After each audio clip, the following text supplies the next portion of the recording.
Tchad, c'est vraiment l'État des GSE, c'est le porte-avions de la France-Afrique. On a soutenu bec et ongle cette transition, alors que de l'autre côté, deux poids, deux mesures, on critiquait la junte malienne, qui elle aussi était venue au pouvoir par un coup d'État, mais qui avait le malheur d'être soutenue par les Russes. On a donné de l'argent. En juin dernier, il y a 15 millions d'euros qui ont été décaissés par la France, par le contribuable français, pour donner appui au gouvernement tchadien. Quand on sait la corruption qui règne au Tchad et tout ça, on peut s'interroger sur ce décaissement. Il y a une coopération militaire qui existe.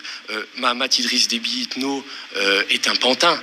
Il faut dire les choses telles qu'elles sont. Autant son père était un chef militaire, avait un certain courage et savait diriger son pays, même si c'était dans le sang et la peur. Autant son fils. Alors la France a aidé des pantins à se mettre au pouvoir en Afrique, dans les pays d'Afrique francophone depuis les années 60.